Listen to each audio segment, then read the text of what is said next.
Hello, everybody, and welcome. I am Suzanne Iavani, and I will be your host for the week for Ditch the Diet. A little bit about myself is I am a registered dietitian nutritionist, and I specialize in sports nutrition as well as disordered eating and digestive wellness. This week, we're really going to be delving into the aspect of intuitive eating and why diets don't work, as well as the science and evidence-based part of what our body needs to help control cravings and control our blood sugars and insulin levels to keep us with a nice, even energy level and decrease our cravings and mood swings as well. I am a bit of a science nerd when it comes to food in our bodies. And I love this topic so much. The thing about diets is, and why I decided to call this Ditch the Diet, is there's so much information that's out there right now, and there's always is, but there's always so much different myths and fads that make us feel like we are not doing enough, or I should be doing this, or I shouldn't be having this, and making us feel really guilty about eating, which shouldn't be the case. And I just want to let you know that it's not you that's failing any diet. It's actually the diets that fail us. And once we go on that first diet ever in your life, that's where food rules come in, and that's where the guilt comes in when it comes around eating. And it's the diet can cause us to either gain weight or interfere with what our nutrition and fitness goals are. So I'm hoping that you guys will, take away a lot this week about how to fuel your body and how to ditch a lot of those food rules. So today, topic I want to talk to you specifically about what your body needs, okay? And that's the science-based. What your body needs to control those blood sugars, to control insulin surges. Insulin is a storage hormone, and it tells our body to hold on and store and make fat. So if we're eating certain types of foods that raise our blood sugar quickly, that causes that surge of insulin. And we want to control that. We want to get off this big roller coaster ride of high blood sugars and drops and insulins and drops, and get us on the little kiddie roller coaster ride. And that's where we feel best too. So in turn, not looking at this as a diet, but this is more self-care. How can I fuel my body that's going to give me the energy, make me feel well, and actually maybe have the energy to move my body a little bit more than I used to. Everyone in this Ditch the Diet, there's a lot of athletes in here. We have triathletes, we have runners, we have spinners, we have yogis, and so there's all different types of levels here. And I want to try to really fit this talk to all of you. And I also think there's a few that aren't quite there yet with the movement of the body, and we want to talk about how exercise should be something that's enjoyable, and hone in on how we can move our body and feel well, and doing movement should be for our body and not against our body, doing something because our body's not good enough. But anyways, that's for later this week. Today we're talking about what do our bodies need? What do we need and what do we want? Well, the science shows us that we need the combination of the three macronutrients, which is carb, protein, and fat. Diets are constantly telling us that one or the other is bad at this moment in time. Right now it's low carb, high fat, high protein, or now high fat's coming back in. In the 80s it was low fat, high carb. If you lived through the diet world in the 80s, that's when everything was fat-free snack bowls and cookies and cakes, and we could eat as much as we want as long as it was fat-free. And that wasn't helping us get to our goals, because we need fat to feel satisfied. And we need fat for our, organs and digestive enzymes and all that. So we need some carbs. Carbs, okay, right now a lot of times people think, oh, carbs are bad. Carbs are, yes, they're found in donuts and pasta and chips and crackers and bread. But those doesn't mean that they need to be bad for you. There's lots of variety of carbs, and the more that we get, the better and that we're going to be. Yeah, I got a little peeper tongue now. Okay. And yeah, this is the house I live in. So anyways, So carbs, let's talk about carbohydrates. Carbohydrates are found in fruits and their vegetables. They're found in plant-based carbohydrates are uh, beans and legumes and lentils. And we also have our whole grains, so like whole wheat bread and oats and rye. And then we have ancient grains, which are fabulous in finding their way back into the markets around us, is quinoa and farro and millet. So I hope one thing that you guys might take away from this week is try to experiment and taste different types of grains that you may not have had in the past. Okay, so we need carbs throughout the day. That's our source of fuel. That's what's going to not only fuel our bodies, but fuel our brains as well.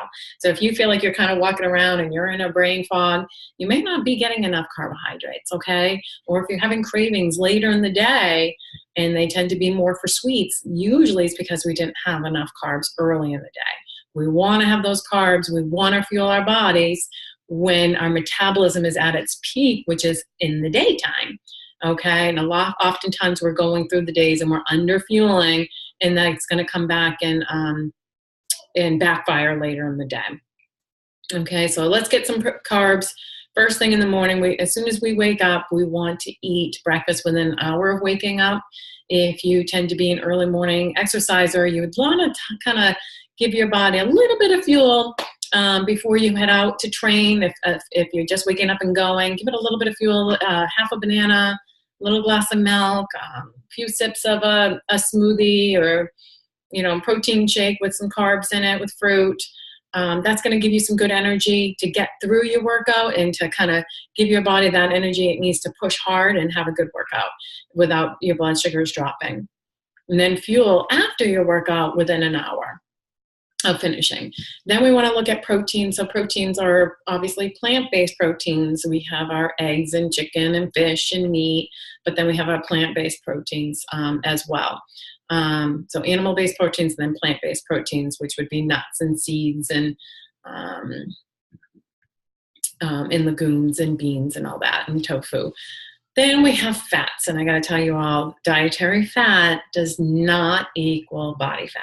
Okay, so if that's a food rule or something that still stays with you, like I can't eat fat, I need low fat, we really want to challenge that this week and make sure that we start including some good heart-healthy fats into our diet multiple times a day. That would be, healthy, heart-healthy type oils would be olive oil, canola oil, flaxseed oil. Then we have avocados and nuts and seeds again, and then there's some fat and animal proteins as well.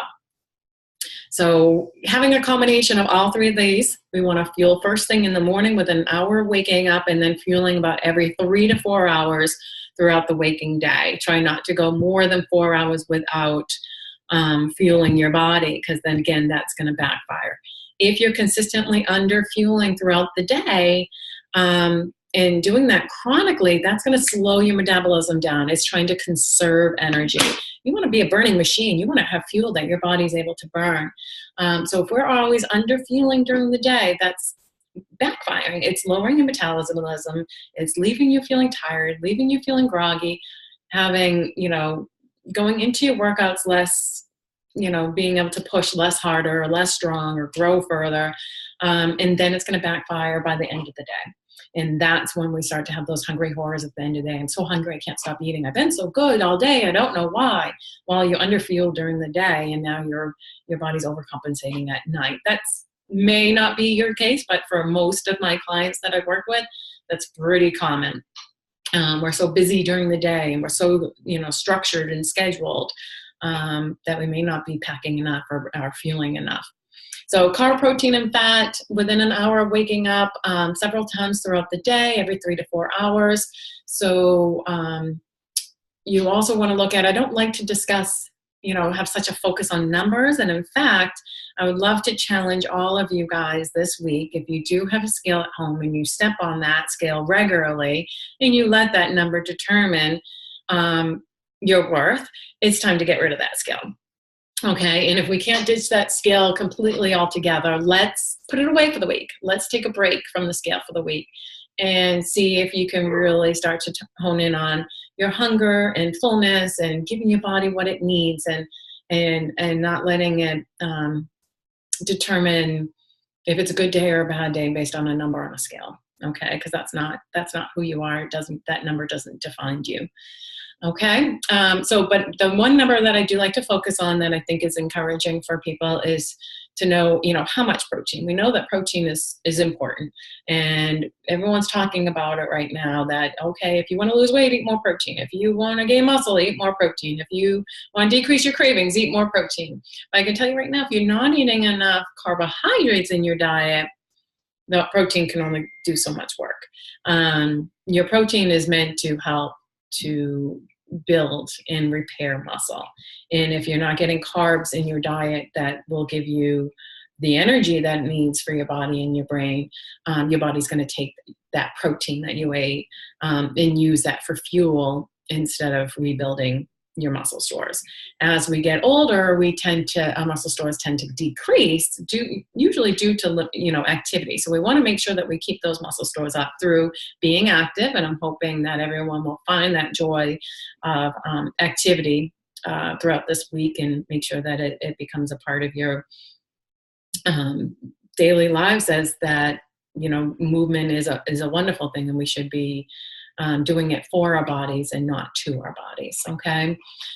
But the protein that we're looking for is about 20 grams, and that would be, you'd want to have about 20 grams of protein at least every 4 hours throughout the day. So try to think of, good 20 grams of protein per meal. What does that look like? It's easy to get. Most people get that like at dinner time. Lunch and then especially breakfast can tend to be harder unless you're a breakfast egg eater. But one egg is about 7 grams of protein. A Greek yogurt is at about 15 grams. And then if you have 3 ounces of meat, fish, poultry, 3 ounces is 21 grams. So it's about the size of a deck of cards. So unless you're having some animal protein like that, it is hard to get that number of protein up without me being really focused on that. So if you're having Greek yogurt in the morning with some fruit, maybe add some almond slivers to it. Have a couple of eggs with some toast and avocados and fruit. If you're having, oatmeal and you're in the mood for oatmeal, you could have some eggs on the side or cook 2 egg whites into the oatmeal and a glass of milk with the oatmeal opposed to water, and you're getting a nice hearty protein carb breakfast there. Add some fruit in. So it's thinking about, what do I need and what do I want? I'm going out to breakfast and I really want some pancakes today. But I know if I get like pile high pancakes that I'm going to leave there feeling pretty groggy. I'm going to feel pretty full and way down and just not have any good energy level to do much for the rest of the day. And that can often leave me craving more carbs because that blood sugar comes up quick, that insulin spikes, and it drops quick. So now I want more carbs to bring that blood sugar up. So instead, I'm thinking, okay, I want some pancakes for breakfast. I'm going to go out for breakfast and I'm going to order 1 pancakes because typically it's a pretty good size, right? Maybe I'll get some fruit in the pancake, some pumpkin pancake or blueberry pancake. Get some fiber that way as well. That helps slow down that absorption and keeping that blood sugar down. I'll order that with some scrambled eggs and like a side of fruit cup. And that I'm going to leave that breakfast feeling much more satisfied, have good energy, maybe want to go out for a walk versus wanting to come home and just lie down. All right, so thinking about what I need and what I want. Again, carbs, protein, and fat. Within an hour of waking up, multiple times throughout the day, try to get varieties, make eating enjoyable, listening to your hunger, eating before you get too full, but also kind of paying attention to that clock because sometimes we can be too busy that we don't hear those hunger cues so well. Or after years of dieting, we don't listen to our hunger. We're always telling our body not to eat when it's hungry. And then also not listening when we're full. So the goal is to walk away from the table when you're feeling satisfied but not overstuffed. And remembering that it's okay, I don't have to feel overstuffed because I'm going to eat again in a few more hours, right? Because that's how we're putting a little bit of fuel into our body as we burn it off. And you're going to feel good that way. All right, so I'm excited to continue meeting with you guys this week. Please ask any questions that you want within the Facebook group. I guarantee if you have a question, at least 5 other people have the same question. So I want this to be an interactive group. We can talk back and forth, comment on other people's, suggestions, or, provide ideas of how you got your proteins in, or your combination of carbs, proteins, and fats, and what kind of snacks you had for the week. So when we're thinking of carb, protein, and fat for snacks too, just like our meals, but a little bit smaller. It could be, an apple with some peanut butter. It could be nuts and some berries. It could be yogurt and fruit. It could be cheese and crackers. So trying to have that combination, that protein is going to help keep our energy level and our blood sugars nice and stable. And those fruits and vegetables and whole grains are going to help give us the fiber that helps add bulk to fill us up as well. All right, guys. So think about what kind of foods you might want to buy for the week. And make sure that you have plenty of options and food that's satisfying and filling and that tastes good as well. That tastes good as well. And I look forward to having more conversations this week. Have a great day, guys. Take care.